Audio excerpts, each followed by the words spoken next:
नमस्कार, मी उर्वी सावंत पंगत तुमच्या आमच्यामध्ये तुमच्या सगळ्यांचं खूप खूप स्वागत करत आहे।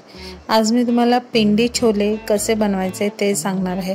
अतिशय सोपी, सुंदर आणि खायलाही टेस्टी। तर चला सुरुवात करूया। इथे मी पाव किलो काबुली चणे घेतले जे मी रात्रभर भिजत ठेवलेले। आता हे काबुली चणे शिजवण्याआधी एक पांढऱ्या कपड्यामध्ये मी 3 टेबलस्पून एवढी चहा पावडर, 4 मोठी काळी वेलची, 2 छोटी हिरवी वेलची, 2 दालचिनीचे तुकडे आणि 1 तेजपत्ता घालून एक अशी आपल्याला पोटली बनवायची आहे।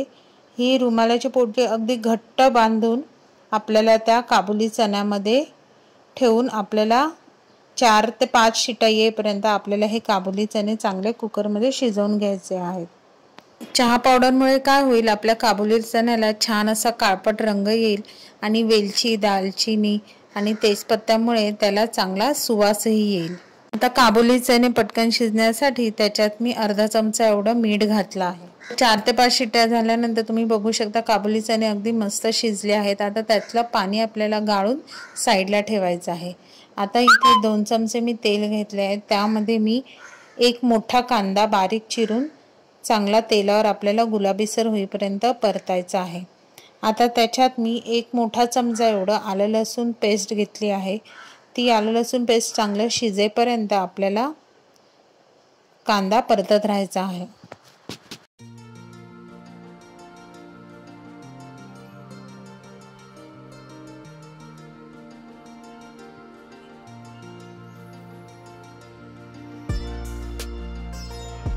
आता कांदा आणि आलं लसूण चांगलं गुलाबीसर झालं की त्याच्यात जे छोलेचं पाणी होतं ते थोडंसं घालून आपल्याला पुन्हा थोडी फोडणी चांगली शिजवून घ्यायची आहे।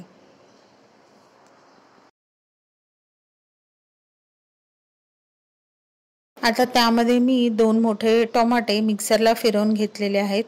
ते घालूनही आपल्याला ही फोडणी आता चांगली शिजवून घ्यायची आहे। त्यातच मी थोडंसं पाणी घालून ह्या फोडणीमध्ये ओतून आपल्याला ही ग्रेव्ही चांगली शिजवून घ्यायची आहे। टोमॅटे अगदी शिजेपर्यंत आपल्याला ही फोडणी शिजवून घ्यायची आहे।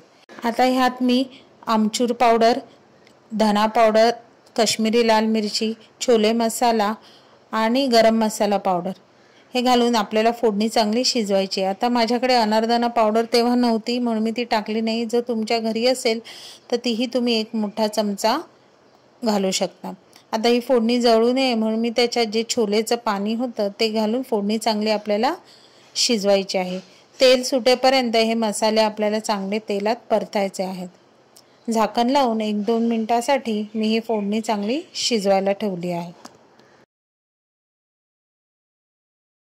आता मसाल्यांना थोडं तेल सुटू लागलं की त्याच्यात आपण हे उरलेलं थोडं पाणी घालून पुन्हा मसाल्याला चांगली एक उकळी आणायला द्यायची आहे।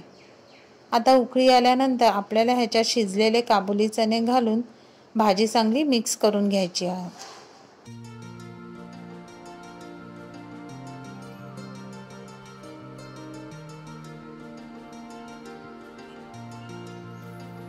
आता ह्या स्टेजला मला थोडं पाणी कमी वाटल्यामुळे मी ह्याच्यात उरलेलं पाणी घातलं आहे। जर तुम्हाला पाणी अजून हवं असेल तर तुम्ही थोडं गरम पाणीही ह्याच्यात ॲड करू शकता।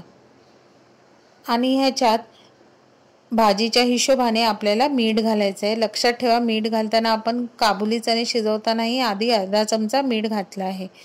आता बारीक गॅस करून झाकण ठेवून भाजीला चांगली 10 मिनिटं उकळी यायला द्यायची। आता इथे बघू शकता तुम्ही भाजी छान शिजलेली आहे, चांगली उकळीही फुटलेली आहे। आता ह्याच्यात मी लांब कापलेले आलं आणि मिरच्या हिरव्या त्याही तुम्ही वरून घालू शकता। हे ऑप्शनल आहे, तुम्हाला आवडत असेल तर घाला, नाही तर स्किपही करू शकता। आता ह्या हिरव्या मिरच्या आणि आलं घालून भाजी चांगली व्यवस्थित ढवळून 1-2 सेकंदासाठी आपल्याला भाजीला चांगला कड काढायचा आहे।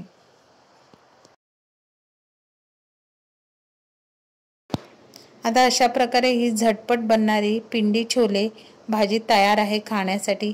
करायला सोपी, खायलाही एकदम टेस्टी, सुंदर, काही जास्त तामझाम नाही, काहीच नाही, एकदम झटकीपट ही भाजी होते। आता इथे सजावटीसाठी मी लांब चिरलेले आलं, स्लिट केलेल्या हिरव्या मिरच्या आणि तळलेले मस्त चटपटीत बटाटे आणि चटपटीत कांदे असं घालून मी हे डेकोरेशन केलेले आहे। आणि त्याबरोबर खाण्याची मजाच काही वेगळी आहे। तुम्हाला ही रेसिपी आवडली तर रेसिपीला लाईक करा, शेअर करा, कमेंट करायला विसरू नका। जर तुम्ही चॅनलवर नवीन असाल तर चॅनलला सबस्क्राईब करायला विसरू नका आणि नवीन व्हिडिओच्या नोटिफिकेशनसाठी बेल आयकॉनला प्रेस करायला विसरू नका। तोपर्यंत मस्त राहा।